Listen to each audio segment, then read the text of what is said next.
Ano ang magiging buhay para sa sangkatauhan sa langit?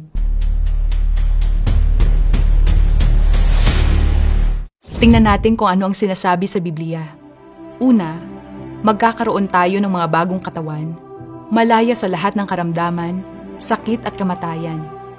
Sinasabi ng Pahayag chapter 21 verse 4, at papahirin niya ang bawat luha sa kanilang mga mata, at hindi na magkakaroon ng kamatayan, hindi na magkakaroon pa ng dalamhati, o ng pananambitan man, o ng hirap pa man. Ang mga bagay ng una ay naparam na. Ang ating mga relasyon ay magiging mas mayaman kaysa sa anumang panahon noon. Muli tayong magkakatipon kasama ang ating mga mahal sa buhay na nagtiwala kay Kristo.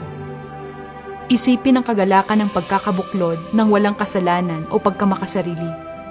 Sasambahin din natin ang Diyos ng harapan kasama ng mga anghel.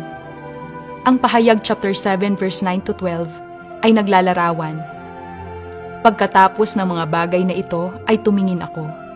At narito, ang isang lubhang karamihan na di mabilang ng sinuman, na mula sa bawat bansa at lahat ng mga angkan at mga bayan at mga wika, na nakatayo sa harapan ng luklukan at sa harapan ng kordero, na nangadaramtan ng mapuputing damit, at may mga palma sa kanilang mga kamay, at nagsisigawan ng tinig na malakas, na nangagsasabi, ang pagliligtas ay sumaaming Diyos na nakaupo sa luklukan at sa kordero.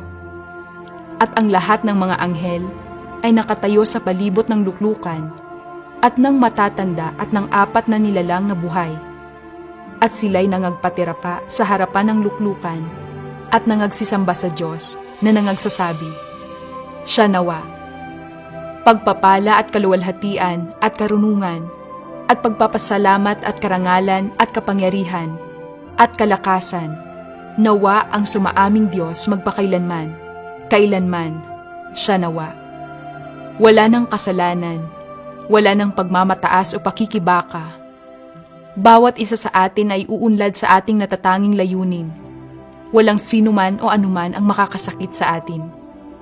Idinagdag ng Pahayag chapter 7 verse 14 to 16. Ang mga ito'y ang nanggaling sa malaking kapighatian at nangaghugas ng kanilang mga damit at pinaputi sa dugo ng kordero.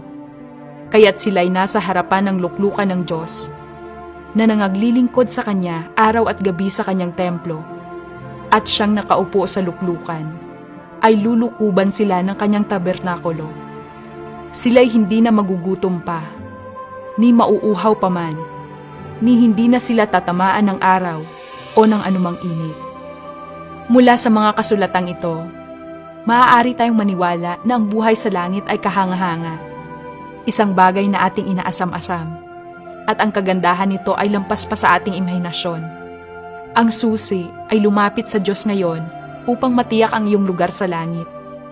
Sinasabi sa Mateo chapter 11 verse 12, at mula sa mga araw ni Juan Bautista hanggang ngayon, ang kaharian ng langit ay nagbabata ng karahasan at kinukuha ng sapilitan ng mga taong mararahas. Ang Diyos lamang ang ating daan patungo sa langit. Umaasa akong lahat tayo ay magkaroon ng pagkakataong makapasok sa kaharian ng magkasama. Sinong sang-ayon sa akin? Kung sumasang-ayon ka, mangyaring tumugon ng amen.